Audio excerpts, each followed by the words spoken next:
नालायक बेटा। देर रात अचानक ही पिताजी की तबीयत बिगड़ गई। आहट पाते ही उनका नालायक बेटा उनके सामने था। माँ ड्राइवर को बुलाने की बात कह रही थी, पर उसने सोचा अब इतनी रात को इतना जल्दी ड्राइवर कहाँ से आ पाएगा। यह कहते हुए उसने सहज जिद और अपने मजबूत कंधों के सहारे बाबूजी को कार में बिठाया और तेजी से हॉस्पिटल की ओर भागा। बाबूजी दर्द से कराहने के साथ ही उसे डांट भी रहे थे। धीरे चला नालायक, एक काम जो इससे ठीक से हो जाए। नालायक बोल गया। आप ज़्यादा बातें ना करें बाबूजी, बस तेज सांसें लेते रहिए। हम हॉस्पिटल पहुंचने ही वाले हैं। अस्पताल पहुंचकर उन्हें डॉक्टरों की निगरानी में सौंपकर वो बाहर चहलकदमी करने लगा। बचपन से ही आज तक अपने लिए वो नालायक ही सुनते आया था। उसने भी कहीं न कहीं अपने मन में यह स्वीकार कर लिया था कि उसका नाम ही शायद नालायक ही है।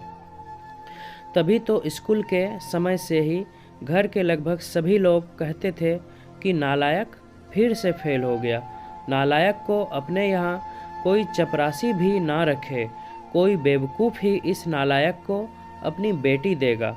शादी होने के बाद भी वक्त बेवक्त सब कहते रहते हैं कि इस बेचारी के भाग्य फूटे थे जो नालायक के पल्ले पड़ गई। हाँ, बस एक माँ ही है जिसने उसके असल नाम को अब तक जीवित रखा है।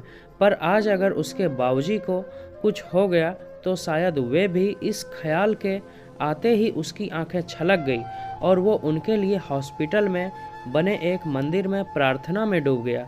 प्रार्थना में शक्ति थी या समस्या मामूली। डॉक्टरों ने सुबह सुबह ही बाबूजी को घर जाने की अनुमति दे दी। घर लौटकर उनके कमरे में छोड़ते हुए बाबूजी एक बार फिर चीखे, छोड़ नालायक, तुझे तो लगा होगा कि बूढ़ा अब लौटेगा ही नहीं। शायद वो उस कमरे से निकला तो माँ से अब रहा नहीं गया। इतना सब तो करता है, बावजूद इसके आपके लिए वो नालायक ही है। विवेक और विशाल दोनों अभी तक सोए हुए हैं। उन्हें तो अंदाज़ा तक नहीं है कि रात को क्या हुआ होगा। बहुओं ने भी शायद उन्हें बताना उचित नहीं समझा होगा। यह बिना आवाज़ दिए आ गया और किसी को परेशान भी नहीं किया। भगवान ना करे कल को कुछ अनहोनी हो जाती तो, और आप हैं कि उसे शर्मिंदा करने और डांटने का एक भी मौका नहीं छोड़ते। कहते कहते माँ रोने लगी थी। इस बार बाबूजी ने आश्चर्य भरी नज़रों से उनकी ओर देखा और फिर नज़रें नीची कर ली। माँ रोते रोते बोल रही थी, अरे क्या कमी है हमारे बेटे में। हाँ, मानती हूँ पढ़ाई में थोड़ा कमज़ोर था, तो क्या सभी होशियार ही होते हैं। वो अपना परिवार, हम दोनों को, घर मकान, पुश्तैनी कारोबार, रिश्तेदार और रिश्तेदारी, सब कुछ तो बखूबी संभाल रहा है। जबकि बाकी दोनों जिन्हें आप लायक समझते हैं, वो बेटे सिर्फ अपने बीवी और बच्चों के अलावा ज़्यादा से ज़्यादा अपने ससुराल का ध्यान रखते हैं।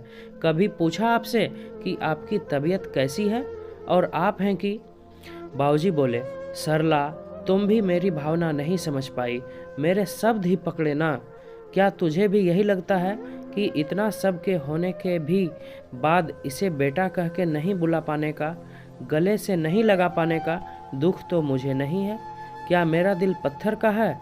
हाँ सरला, सच कहूँ दुख तो मुझे भी होता ही है, पर उससे भी अधिक डर लगता है कि कहीं ये भी उनकी ही तरह लायक ना बन जाए। इसलिए मैं इसे इसकी पूर्णता का एहसास इसे अपने जीते जी तो कभी नहीं होने दूंगा। माँ चौंक गई। ये क्या कह रहे हैं आप? हाँ सरला, यही सच है। अब तुम चाहो तो इसे मेरा स्वार्थ ही कह लो। कहते हुए उन्होंने रोते हुए नज़रें नीची किए हुए अपने हाथ माँ की तरफ जोड़ दिए, जिसे माँ ने झट से अपनी हथेलियों में भर लिया और कहा, अरे अरे, ये आप क्या कर रहे हैं? मुझे क्यों पाप का भागी बना रहे हैं? मेरी ही गलती है, मैं आपको इतने वर्षों में भी पूरी तरह नहीं समझ पाई। और दूसरी ओर दरवाजे पर वह नालायक खड़ा खड़ा यह सारी बातचीत सुन रहा था। वो भी आंसुओं में तरबतर हो गया था। उसके मन में आया कि दौड़कर अपने बाबूजी के गले से लग जाए, पर ऐसा करते ही उसके बाबूजी झेंप जाते। यह सोचकर वो अपने कमरे की ओर दौड़ गया। कमरे तक पहुंचा भी नहीं था कि बाबूजी की आवाज़ कानों में पड़ी। अरे नालायक, वो दवाइयाँ कहाँ रख दी? गाड़ी में ही छोड़ दी क्या? कितना भी समझा दो, इससे एक काम भी ठीक से नहीं होता। नालायक झटपट आंसू पोंछते हुए गाड़ी से दवाइयाँ निकालकर बाबूजी के कमरे की ओर दौड़ गया। तो दोस्तों, हमारा ये आज का कहानी कैसा लगा हमें कमेंट करके ज़रूर बताइएगा, और अगर वीडियो अच्छा लगा तो लाइक कर दीजिएगा और हमारे इस चैनल को सब्सक्राइब कर दीजिएगा। थैंक यू दोस्तों, मिलते हैं नेक्स्ट वीडियो में। Thank you.